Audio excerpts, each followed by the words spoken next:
Welcome to Channel 17, the Town of Colonie Government Channel.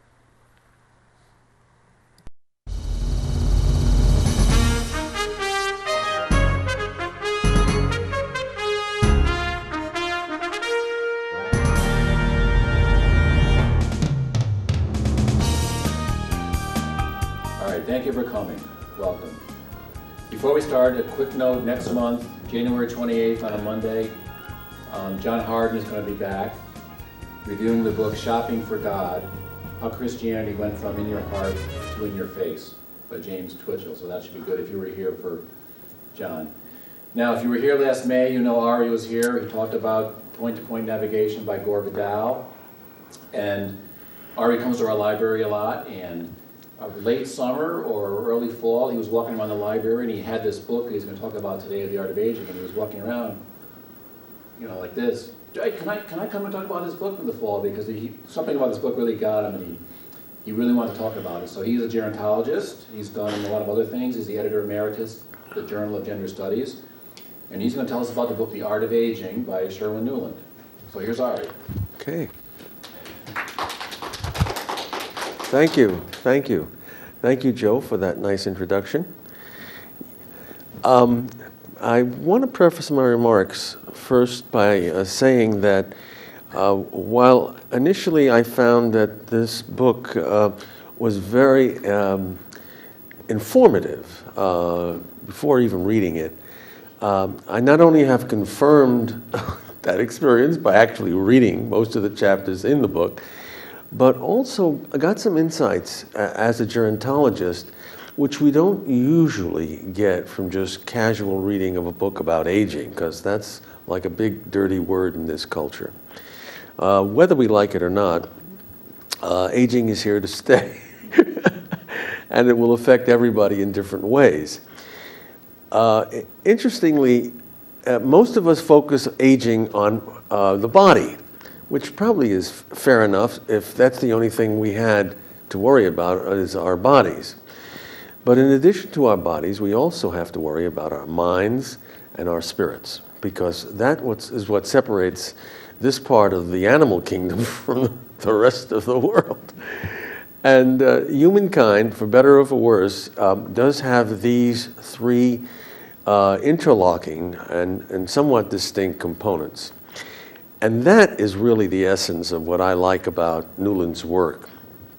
And so I'm going to, at some point, read a few of the excerpts, because I was really touched by the way he gets at information and how he presents information about people and things. Sherwin Nuland is a retired clinical professor of surgery from Yale University School of Medicine. He has a talent for writing on a subject that is at once both complicated and of importance to many. The Art of Aging, which is the title of the book, is divided into 10 chapters that encompass the author's exploration of the nature and impact of the aging process on the body, mind, and spirit, of individuals and their strivings to deal with the mind-spirit issues in the face of steady and ever-changing body issues. It also deals with the nature and importance of relationships over the 9 to 10 decades of the human lifespan. And that is one of its real assets as a book. It gives us some insight, not just into the data that usually accompanies books of this genre, but into people who make up the population of the older human beings. And in one case, this is a human being that I'm going to spend a little bit of time on, that's involved in a 10-year correspondence with this guy, and in which, at the end of the 10th year, there is a moment where he and this woman, who have never met before, meet, and of all places, near his hometown in New Haven, Connecticut. So I'll talk about that a little bit later. one of the things that really sets this book apart from others is it's written by a scientist, somebody who has been involved with medical issues, although most people think of medicine as not really science, but sort of hocus pocus and a little bit of spirituality thrown in on the side. This man characterizes himself as a person of the scientific persuasion, that is, using the method of science to unravel some of the mysteries about aging and about his own craft, that of surgery.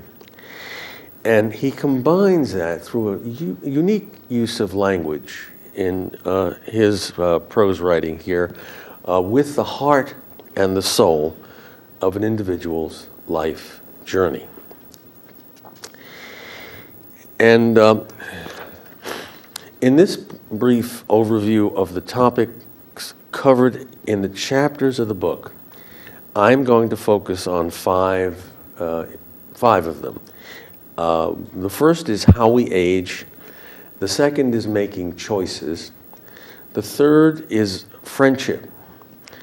And the fourth is wisdom, equanimity, and caritas. And the final chapter of the book, a coda for aging. I will say something about each of these chapters, but I'm going to focus on a couple of the real significant pieces of this work.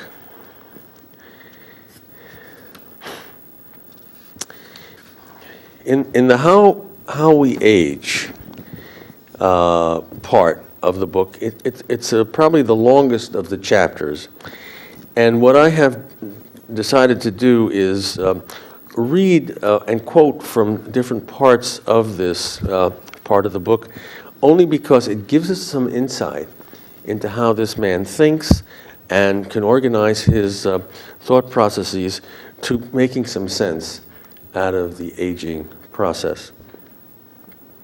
The first part I'd like to read, let me preface this chapter.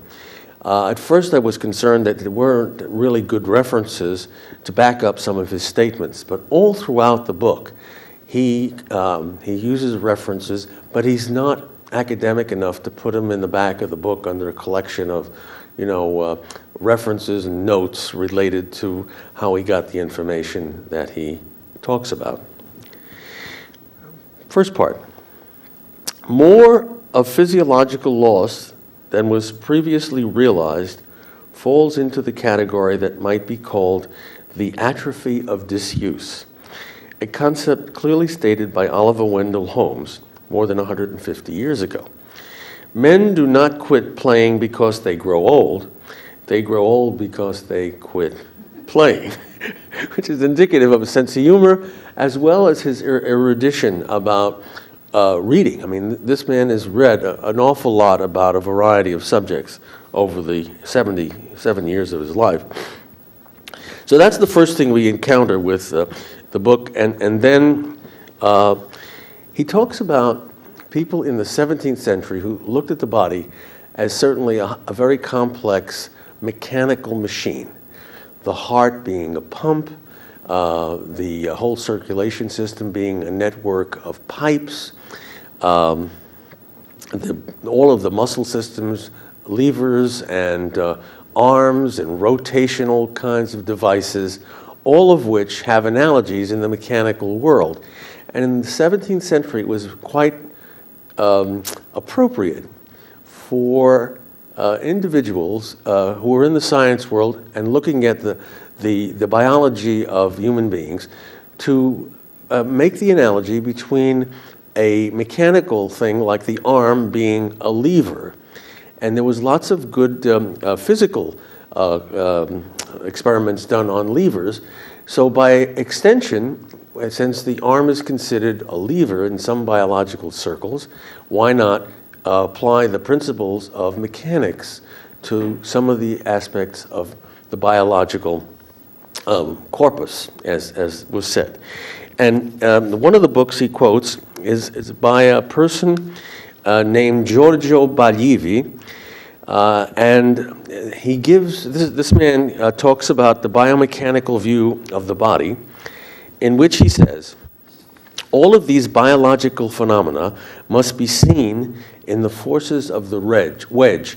The wedge being the ramp that's so common in basic mechanics when you discover and talk about levers and mechanical advantage, of equilibrium, and talks about the business of vibratory and rotational as well as translational motions.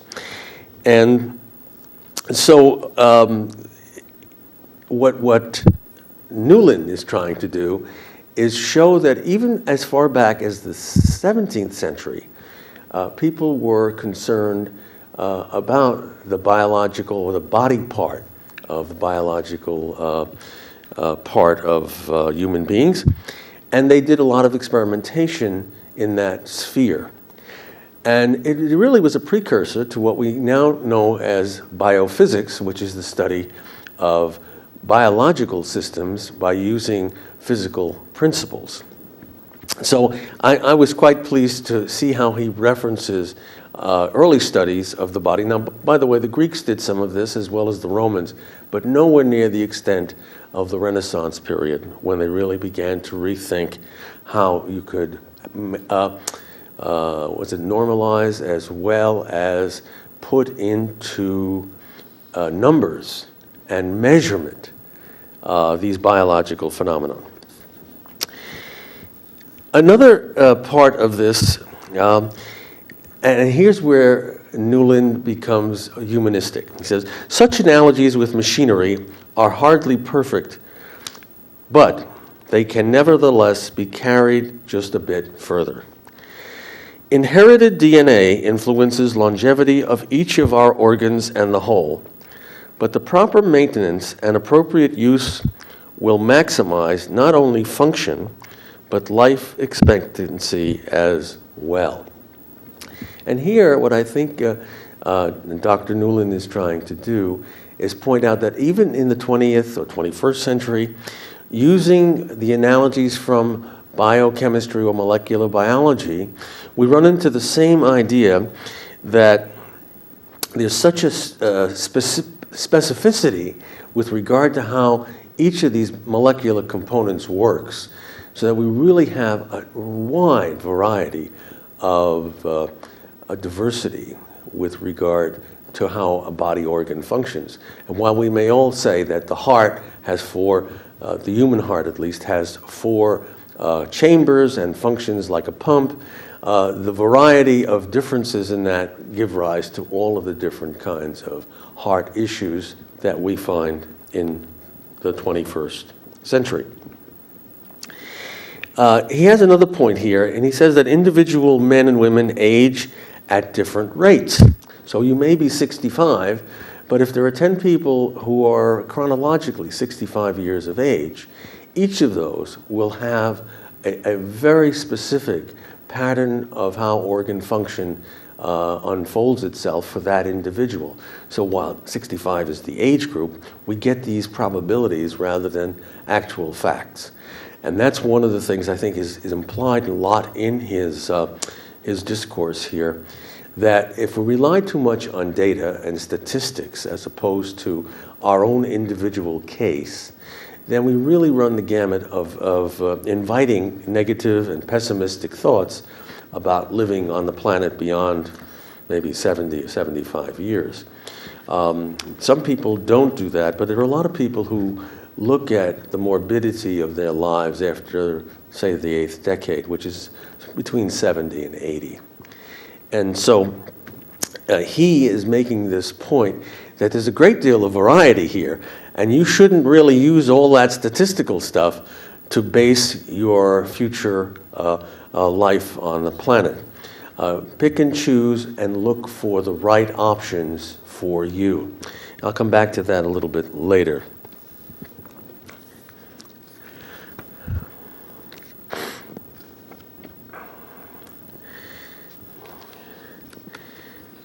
In another part of this chapter, he talks about the total number of brain cells. He's talking about the brain, particularly with regard to memory, with regard to mechanical function, and some of the things that can go wrong in a complicated mechanism such as our brain. It says the fact is that modern methods of counting nerve cells, also called neurons, show no definite evidence of any but perhaps minimal age-related loss, except in the hippocampus, an area involved in emotional expression, learning, and memory, and selected locations in the cortex, the prefrontal and temporal association areas, and only in certain parts of even these. In other words, the total number of brain cells in healthier, older people decreases only slightly. Notice how he said that. Decreases only slightly, instead of saying just decreases. And what he's trying to point out, this is not a main factor in how we lose memory or how our prefrontal lobes begin to act a little screwy as we get into the upper decades. But the quality may influence these cells' effectiveness as much as the quantity. And that's another one of his wonderful characteristics, is always to bring in not just the fact and leave it at that, but give the reader a chance to say, hey, there's a hope. Might lose a few cells here and there, but the quality of those cells is worth something, you know. And it's that attitude. It's almost like childlike to say, listen, I got a lot of stuff happening, so why worry about a few losses here and there? It's only when you start to recognize that there are more losses than gains in your life that you start to say, hello. So, and one of the reasons that he points out that we are saved by these losses, whatever rates they really are, is the fact that the brain is basically an instrument of redundancy. What do I mean by that, and what does he mean by that? He means that there are vastly more numerous cells than we ever use at any one time. It used to be said that for our brain capacity, we use about 10% of our brain for most of our functions. That's a little bit far-fetched. If we consider all of the non-voluntary things that the brain is responsible for, including sleeping, including your eyes, including all the senses, including all of the mechanical parts of your heart and so forth, it's more than just 10%. I think they were referring to the cerebral or the cognitive parts of the body. That used to be a very important statistic, because then the brain guys would always say, well, how can we augment that, get more brain function out of the amount of brain that we have? And the answer to that was that you can't, unless you exercise the quality of those processes. Now, the brain is both its own best friend and worst enemy, which is what I think he's pointing out here. It says, among the several reasons why it may be inconsequential is redundancy, by which is meant that there is so much extra brain tissue that loss of some of it is without effect on the function and intellectual capacity. So this is a really wonderful sort of a tribute to looking at how we can still use our brain into the 90s. It's the 10th decade of our lives if we work at it. But there is a kind of a process that he does want you to focus on. And one is the business of use it or lose it. And I'll say a little bit more about that a little later. Another wonderful piece in this opening part of the book has to deal with some of the actual science, which is not the science of looking at a molecular biology book, but knowing some of the key factors. And one of the things we talk about is memory loss. We know that between the 6th and 7th decade, and perhaps in some cases earlier, some people will lose what we know and call short-term memory. We've all had the experience of, what was that person's name again? God, I saw them the other day. 10 years ago, who won the Academy Award for And then what you used to know maybe 5 years ago or maybe 2 months ago, you don't know right now. And all of a sudden, it'll come back to you. So he's talking about memory. The cognitive complaint most often made by or about older men and women is loss of memory. Though long-term memory and sensory memory too of smells, tastes, and sounds is not significantly disrupted, nor is vocabulary and the general store of culture and education-based information, short-term memory is more likely to become a problem even under the physiological conditions of healthy aging. And yet, some nonagenarians continue with memory so unimpaired as to be comparable to that of a young adult. Such a circumstance is usually the reflection of a general state of cerebral function that has remained at a high level for all parameters of activity. And he talks a little bit about that only because we find that you can activate some of these cells by doing certain kinds of what we call mental processing.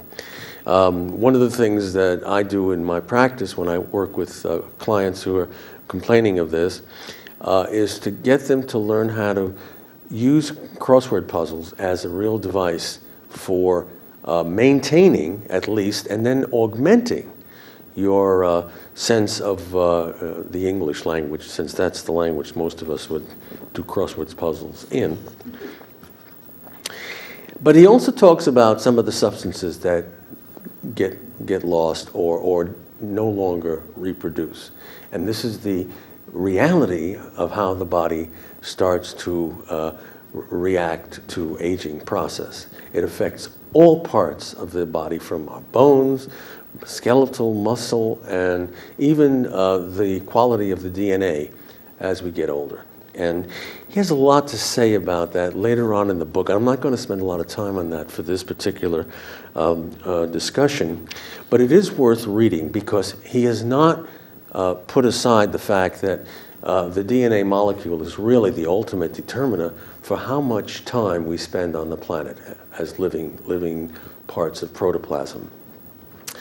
And he has a number of other things that he says in this chapter, but the essence of the work, I think, for this chapter comes toward the end of it.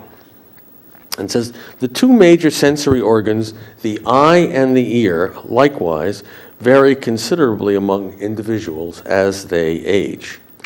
Predictably, decreased flexibility in the lens of the eye results in loss of ability to accommodate and focus for near vision. Explaining the frequency of bifocals on the nose of people beginning at age 45. In addition, adaptation to dark becomes more difficult, which, when combined with an increased sensitivity to glare, makes many older men and women prefer not to drive at night. There are many people who do heed that thing, but there are a number who don't. And if you drive at night around here, especially with conditions like we have right now, it really is a risky proposition. A lot of people never face up to the fact that their eyes aren't what they were 20 years ago, myself included. Only 5 years ago, I never wore glasses for reading and for looking, and now I've got these two pair of glasses, and sometimes when I want to read something and I have my distance glasses on, I can't read it. So I have to put them aside and put them somewhere which I probably will forget where I put them. And then I put the other glasses on, look at that piece of note, then take back the... Anyway, this is not an uncommon phenomenon, and I'm glad to know I can admit that freely among my friends who are here.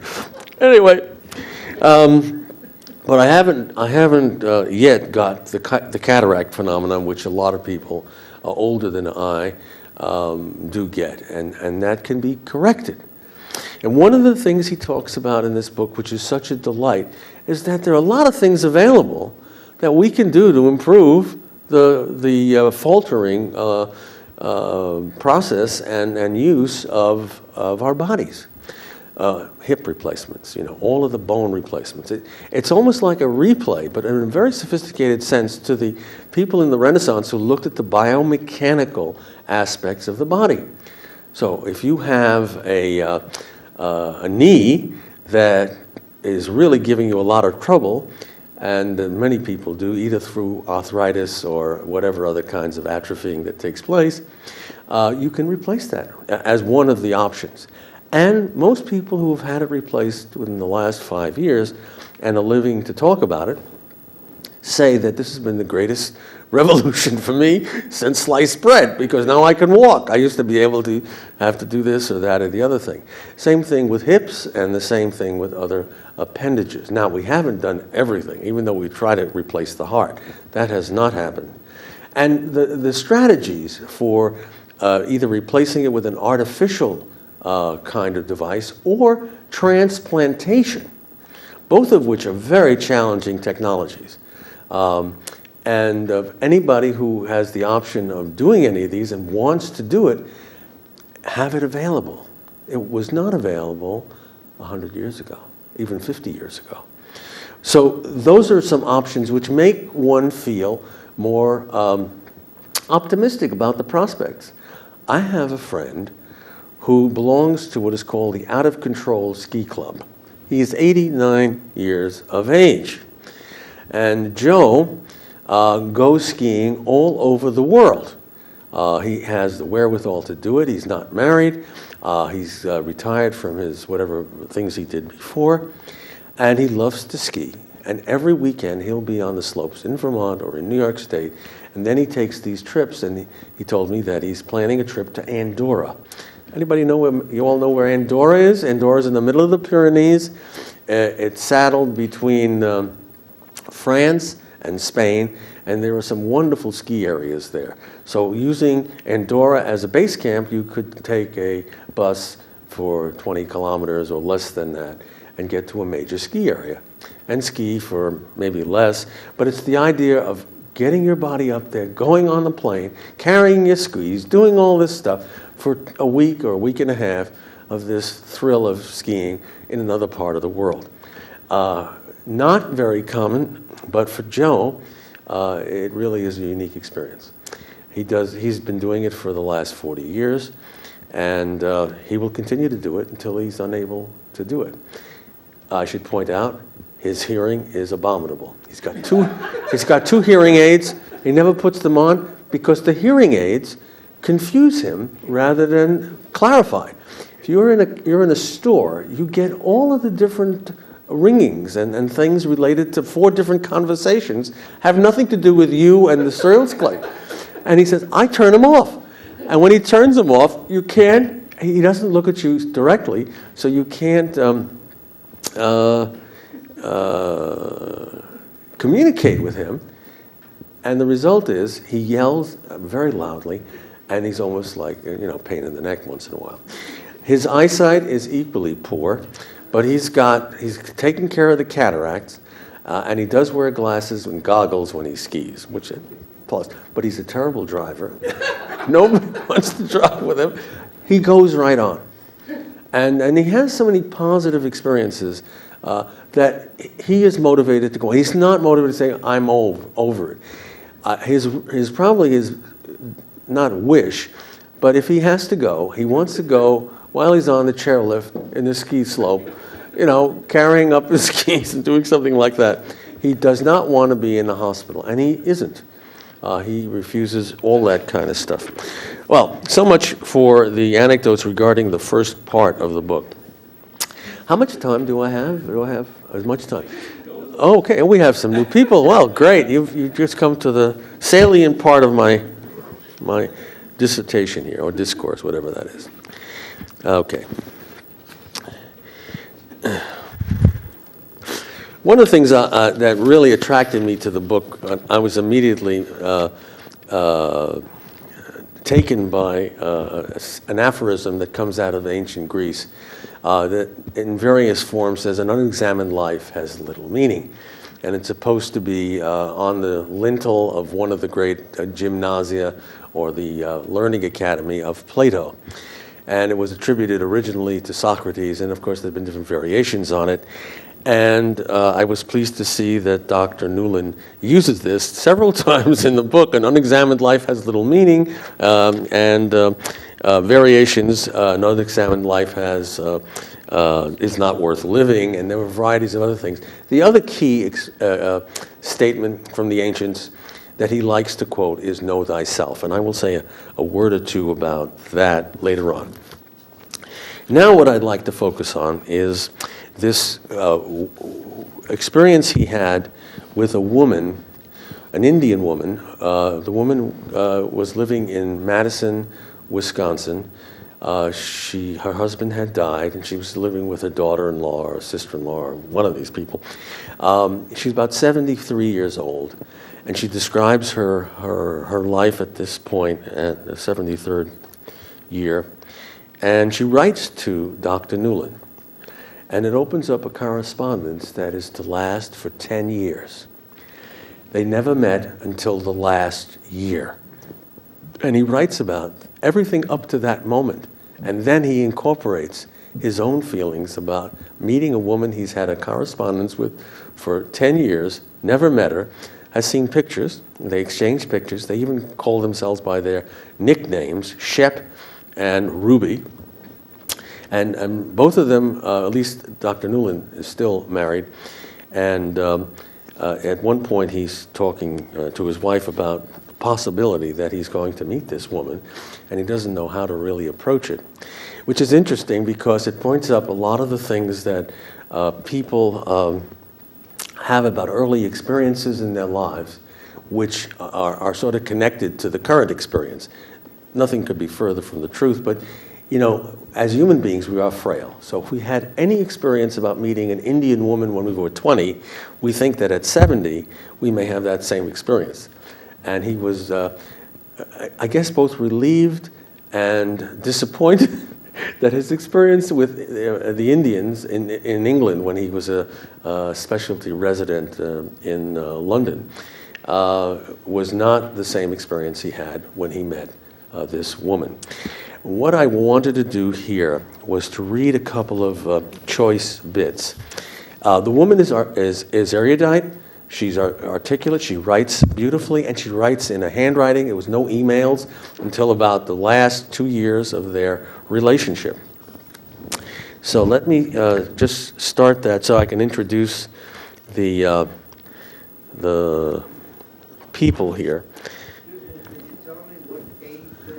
Yes, I am talking now Friendship in Letters, and that is on, it starts on page 140, I think it's, 143 or 4, 143, okay. And in the preface to this chapter, he writes, to write about aging, to write about aging not only requires the study and experience of a lifetime, but of the lifetimes of other men and women as well, whether they are learned authorities or merely those accompanying us on the journey from birth to the grave. Then, in the writing of a book, and he's referring to this book, the author rests and reflects. And this must be done on the basis of a three-legged stool of facts, knowledge, and accumulating wisdom. And he says something about that in the preface of this thing. The reason it got started as a relationship is that the woman was contemplating suicide. She was 73 years old, and here's her story. I am an Indian widow, 73 years old. I spend a few months every year in India and the rest of the time in Singapore with my only son, who lives there with his wife. I have 2 granddaughters. One is studying in the UK, the other is doing research in biochemistry in Wisconsin, and that's why she started out in Wisconsin. I am now in Wisconsin for a month. I returned to Singapore on the 22nd of this month. Then the crux of the matter. It's about dying when one has lived a full life with both happy and sad experiences and feels that the capacity of enjoying life is slowly ebbing away due to old age.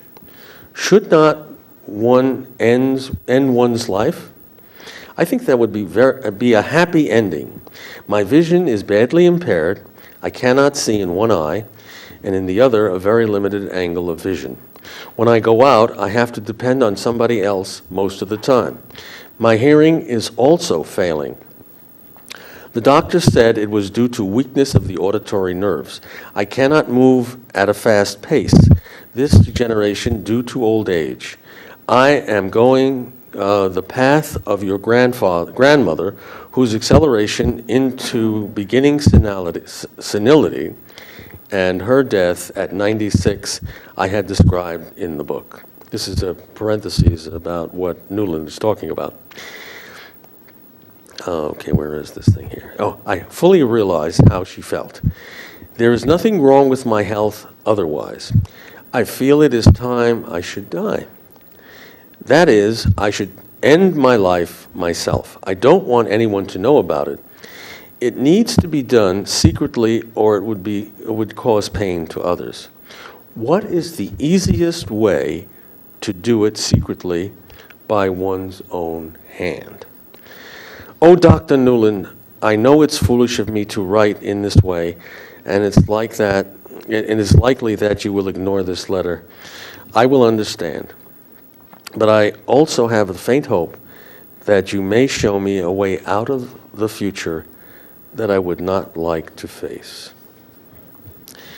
Well, when Dr. Nuland got the letter, I guess he was sort of perplexed a little bit about it, but he understood some of her feelings. And he responds, and I just will read a little bit of his first letter to her, and then we'll move further on. Dear Mrs. Chatterjee, that's her last name, your very eloquent and moving letter has touched me in important ways. I hope that I can respond properly to it and help you to understand the importance of your life as it is at the present time. Sometimes, Mrs. Chatterley, it is necessary that we live for others. Yes, it is true that the various incapacities that are taking hold of your body are due to the gradual changes of age. However, it is also perfectly obvious that you do not have any major disease process that is likely to cause you a great deal of suffering, at least not in the foreseeable future. As you describe your son and your granddaughters, and as I have seen Indian families who are friends of mine, I recognize the enormous importance that you, without doubt, fulfill in their lives. I cannot, with any conscience, suggest that a basically healthy person as you, whose mind is clear enough to write such a beautiful letter, should ever consider taking her own life. You must live for the sake of those who love you, because they need you. They need not only the reassurance of your physical presence on this earth, but they need your wisdom as well, in ways that you may not really appreciate. I would have been devastated had my grandmother taken her own life in her mid-70s, and it would have been a profound effect on my ability to face the future. What I can do to encourage you to think optimistically with the assurance of how important you are to those few people who really matter in our lives, the few that surround us, in loving circle of a family and close friends. Please think of the things I have said and remember that your humanity and your life are a gift that you are giving. Also, please understand that I am telling you these things from a great deal of experience in such situations as I have watched them develop over many years. You must believe me, and you must also believe in yourself. Well, this started a really important kind of communications link. And apparently, Mrs. Chatterjee took heed to some of the things that the doctor was saying, not as a doctor, but as a friend and an older compatriot, if you will. And he touched a couple of nerve chords, and it got her to thinking about, all the people in her life, both past and present, who were both in India, in Singapore, and other points in the world, who really could benefit from some of the experiences that she had. And so over the next 10 years, she traveled, she took care of some of her infirmity, and she enjoyed the life of a person who had these limitations, but enjoyed what was unfolding. She traveled back and forth to India. Now at 74, 75, 76, you travel by plane from anywhere in the Northern Hemisphere to the Indian subcontinent. You got to go through a date line, plus all the usual bureaucratic things that go in with passports and visas and whatever. So you can imagine all of this activity taking place, a woman in her 70s, getting older, and still enjoying and wanting to go to visit these friends and family. So this goes on for a good period, and there's a lot of dialogue that relates to whether she should still stay on the planet or not. And this is the letter that I think was one of the most important to come around. And Nuland is responding to the Indian lady's dilemma. She's got some kind of major roadblock here. I apologize for not having written in response to your last and very interesting letter. Notice the man is not, chastising or being academic. He's very compassionate. I apologize for not having written in response to your last and very interesting letter. That gives you a feeling that you weren't just wasting words. Anyway, this is one of the wonderful qualities that this man offers to the reader, that you don't get sucked up into his pedantic or academic stuff as much as seeing the humanity that comes across this guy. And in one other excerpt that I'm going to read, you see this again. So it's really a consistent, wonderful quality.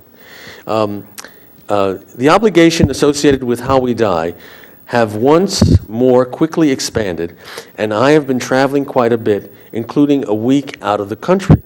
Nevertheless, I think your fascinating question is answered without difficulty. We must never make decisions based upon impulse of the moment, even when the impulse is based upon evidence of transcendent beauty. Decisions about irrevocable acts, such as death, are to be made after much concentration, thought, and philosophical cogitation, as we both know. Also, I question whether any of us have no duties left undone, no promises unfulfilled. The condition that you make the proviso for death under happy circumstances. Again, I urge you to think carefully about what I have said, because I know you give a great deal of consideration to the problems we have discussed, and approach them with the kind of maturity we all seek for ourselves. Sincerely, your friend, Nuland. And then comes the most interesting part here. She had been traveling in various places, and she was going to, going to see her son in Singapore. And one thing that happens is that she is going to take this trip and then come back to the United States, and her son is going to be settling in a town very close to New Haven. And she's going to be visiting her son at some point in this year, that's 2005, and wondered about the possibility of meeting. So this is the interesting part about this.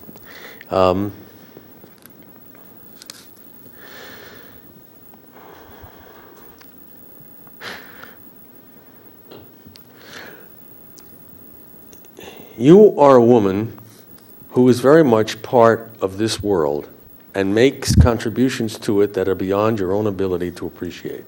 Please believe me, he's responding to an earlier letter. The response to this letter came from Delhi, nearly 1,000 miles northwest of Mrs. Chatterjee's home in Calcutta, where she had been for about a month, following time with her son. She was planning to spend almost 2 months visiting her niece in that distant city before once more returning home.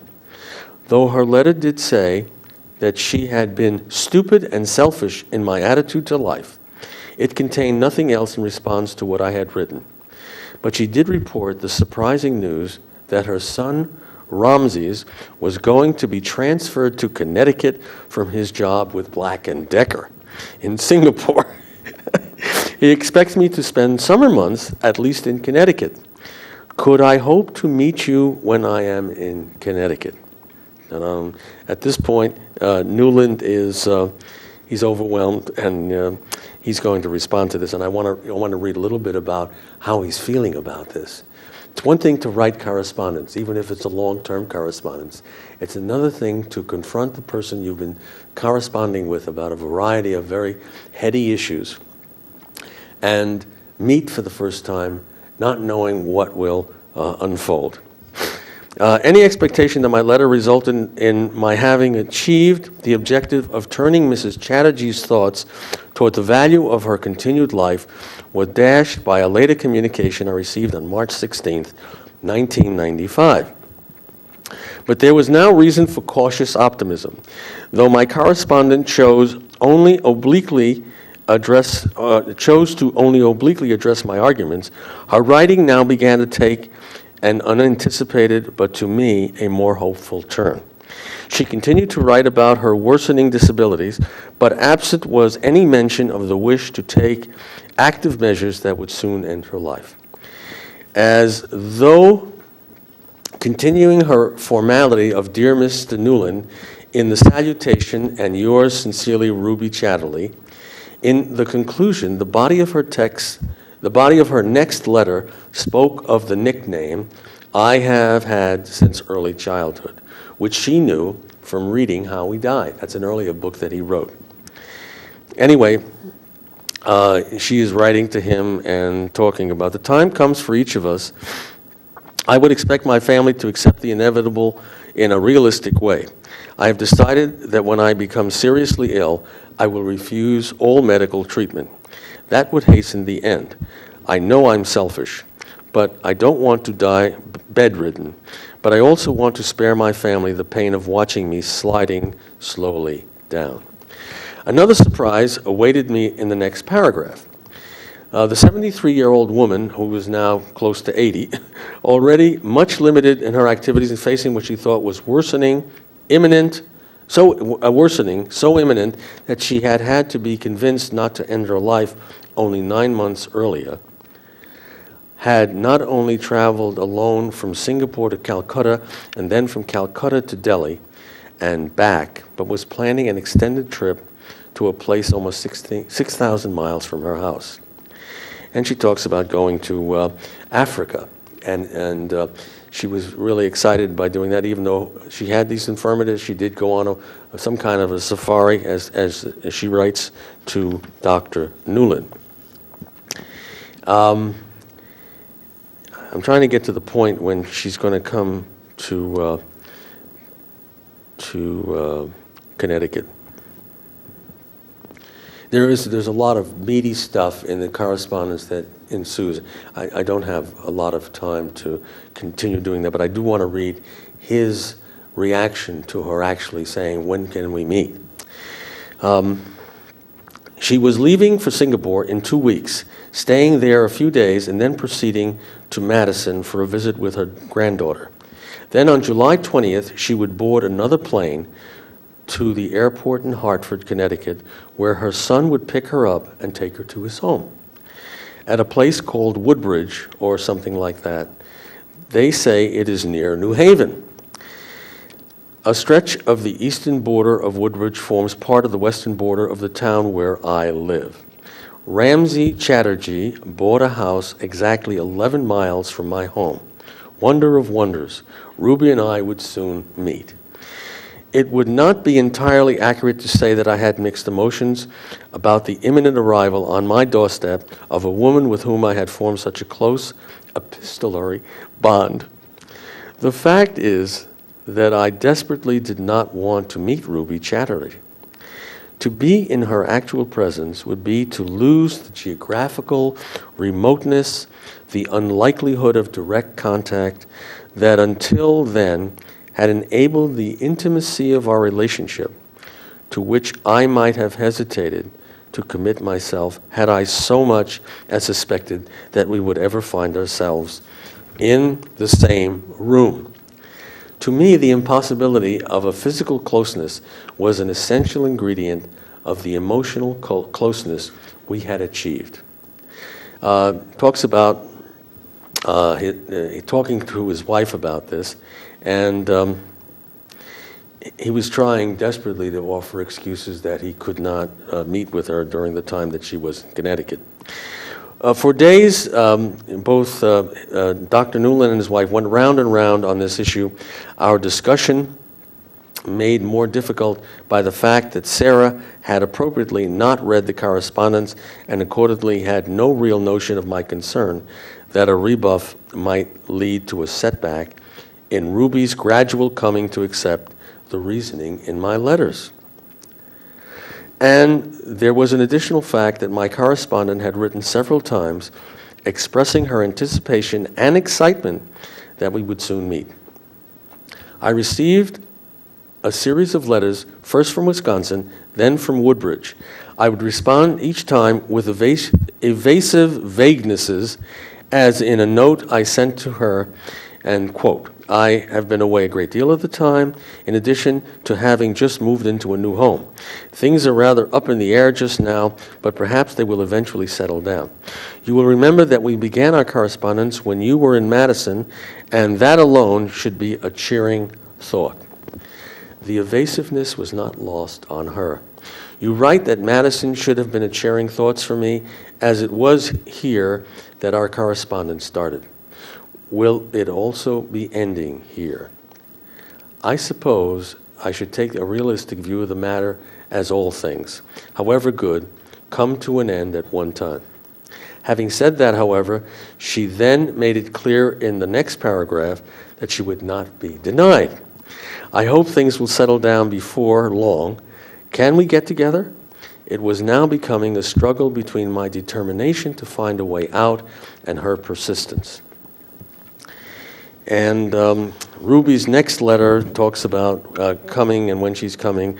My guilt at disappointing her was gradually mounting, but a new, rather a revisited element was now creeping into her thoughts. Connecticut is a lovely place. To give you my first impressions in coming here, I have to go back to the subject of death.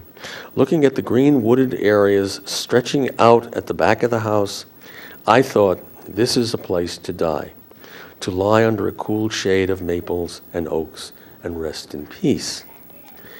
My unease with the thought of meeting Ruby was given way to concern about the tenor of her thoughts, and I quickly scribbled a message across a sheet of my office stationery and got it into the mail. Call anytime. Sorry for the scroll, but it's the only way I could answer quickly. Ruby did not, in fact, call, or if she did, I never knew it. I guess that she was hesitant to take that step in view of what was not difficult to interpret as my ongoing reluctance to a meeting. But there was a poignancy in her next letter that overcame my foot-dragging and even Sarah's previously adamant refusal to extend an invitation. You are so close, only 20 minutes away, yet I cannot reach you. Such is the irony of fate. After crossing more than half of the world to come here and hoping to see you, here I am sitting helpless, not knowing when I will be able to see you. I came for a 4-month stay, and already nearly 2 months have passed so quickly. This feeling of helplessness stems from aging. I just have to accept it, and the maples and the oaks are there for me to rest in their shade. No, I'm not thinking of dying. And so it goes on, and And at one point, Dr. Nuland breaks down. I called the Woodbridge phone number in Ruby's letter. Within a minute, daughter-in-law Ratna and I had arranged for the three Chatterleys to visit my home the following evening. The long period of avoiding the moment had come to an end. After more than a year of intense correspondence that had joined us fast to each other over a distance of 14,000 miles, Ruby and I finally will be in the same room. In her last letter before leaving for the United States, Ruby had described herself, "You have not seen me yet. I will give you an idea of how I look. I am somewhat overweight, I wear thick glasses, and I wear Indian dress." And then it comes on and does a few other things. And the meeting does take place. They are very pleased with all of the events. And it was really a wonderful kind of capping to a long time emotional experience by letter. So what is the essence of all this, and my time spent reading this to you, is basically that a relationship, whether it's between a doctor or somebody who is not part of your immediate family, can be just as critical in the last 3 decades of the lifespan as at any other point during the lifespan. And so this was a very good example of that. And Nuland really does an incredible job of pointing out the emotional zigzag he had to do, she had to do, and at the same time give cogent information about living and continuing to want to live. And she's a very educated woman in many ways. She quotes Tagore and talks about some of the other major players in her life. It's worth a read. This chapter alone is worth buying the book or reading the book at least. I will read just the end of this.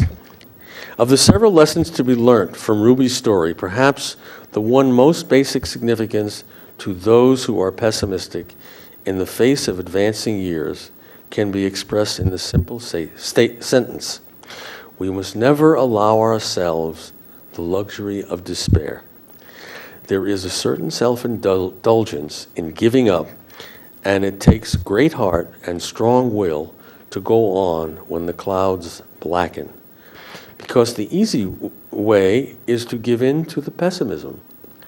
But as Ruby herself would agree, the fear of aging is usually worse than the aging itself.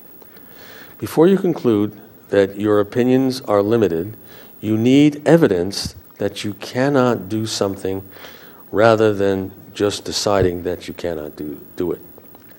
With so many proofs of that proposition, I hardly needed one that came after an exchange of emails, but it pleased me immensely to have it. Ruby's next letter reported that she had recovered from what proved to be a temporary setback and had been shown not to have Parkinson's disease.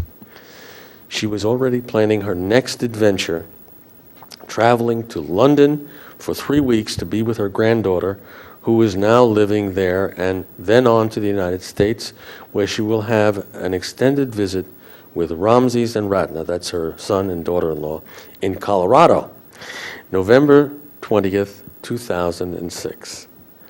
And that was the date of her 85th birthday. Now, this is really one of the gems of the book. I can go on and spend another 2 hours reading other pieces. I will spare you all of that. I'm going to come toward the end of my discussion of why I think the book has value.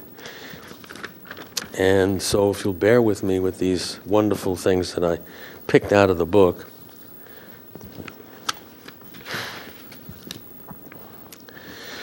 Here are some of the things that I got from the book myself.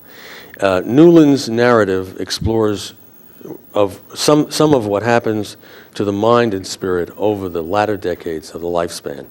And I consider the latter decades to be decade 7, that's from 61 to about 99.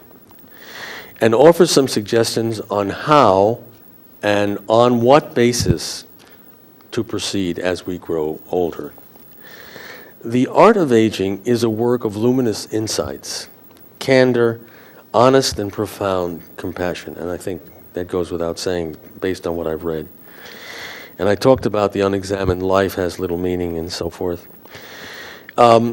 He uses a wonderful sentence here, which I think is one of the important things for us who are in the, what I call the older decades of the lifespan, about his work here. And he calls it a weaving of both the geriatric and gerontological disciplines for humankind. And I like that approach. It is not necessarily all geriatrics. It is not necessarily all the gerontology, the social development, the traumas, etc., but an amalgam of both. And we need to know how to navigate this. And that's what I think is really the value of the book. He provides some insights by experiences that he has talked to with other people. Now, let me see if there's anything else before I end the good things about this work. What did I do with that? 1, 2, 3. Page 4, that's what I'm looking for. Well, forgive me while I just discuss what happened to page 4. Did it not come out of the computer? Well, maybe it didn't. Page 3, page 2. Well, I guess it didn't.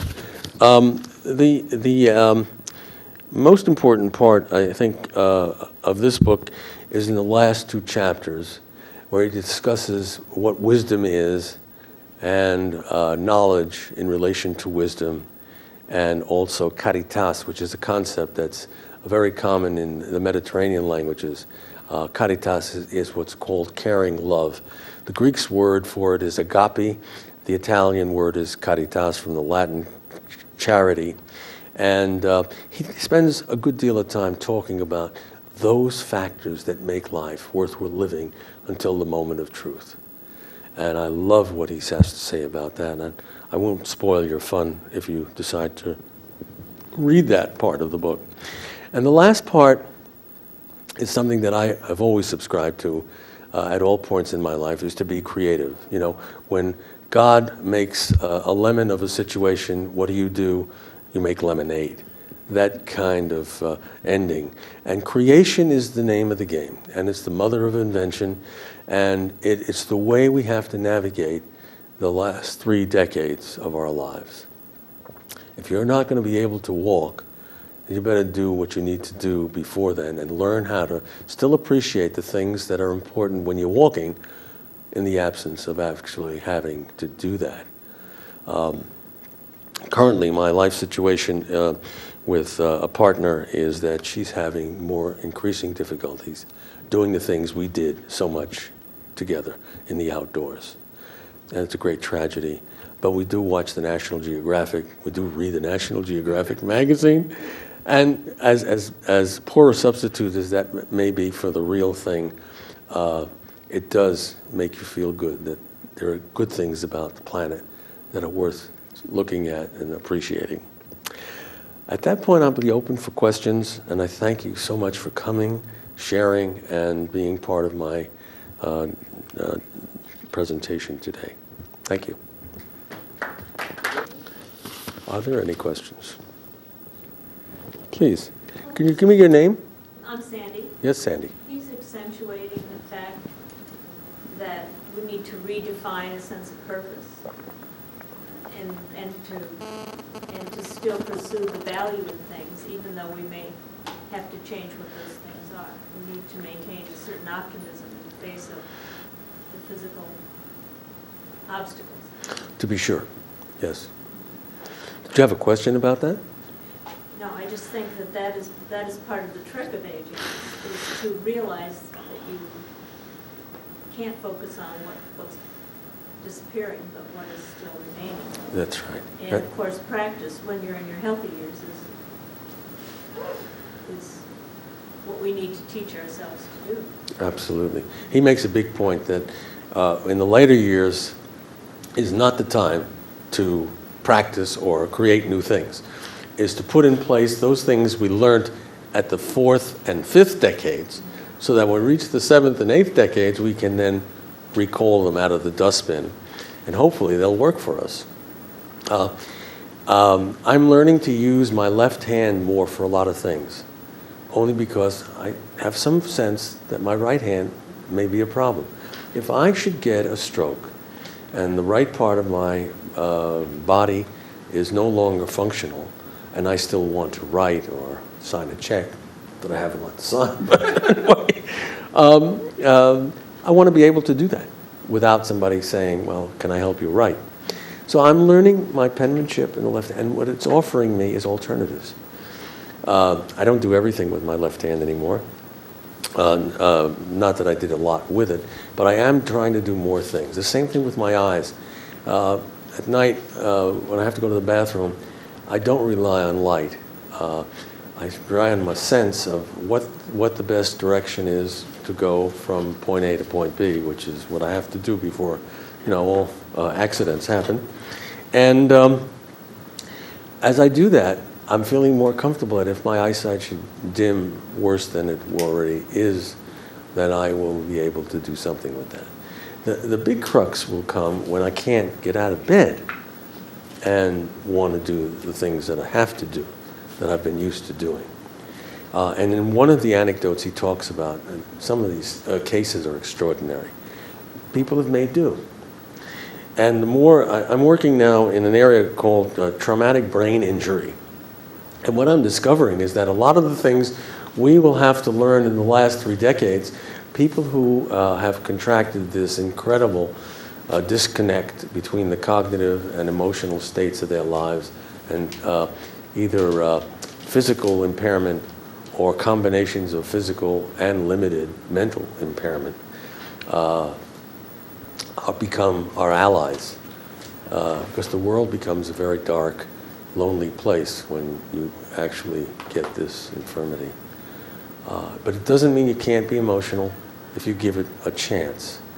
And some of the cases that I've been dealing with in this particular thing are analogous to older people. Now, these are not Alzheimer's patients. These are 35 and 45-year-old adults, males and females, who had either a car accident, fell down a flight of stairs, or casualties from the military.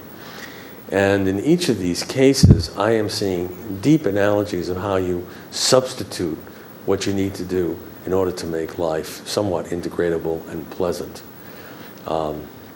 So the work in gerontology and the work now in advanced, what I call human brain function, or dysfunction, as the case may be, are analogous in that way. So I'm a specialist as a gerontologist and also as a TBI, independent living skills trainer. So, any other questions at this point? If there aren't, thanks again for braving the elements. Okay.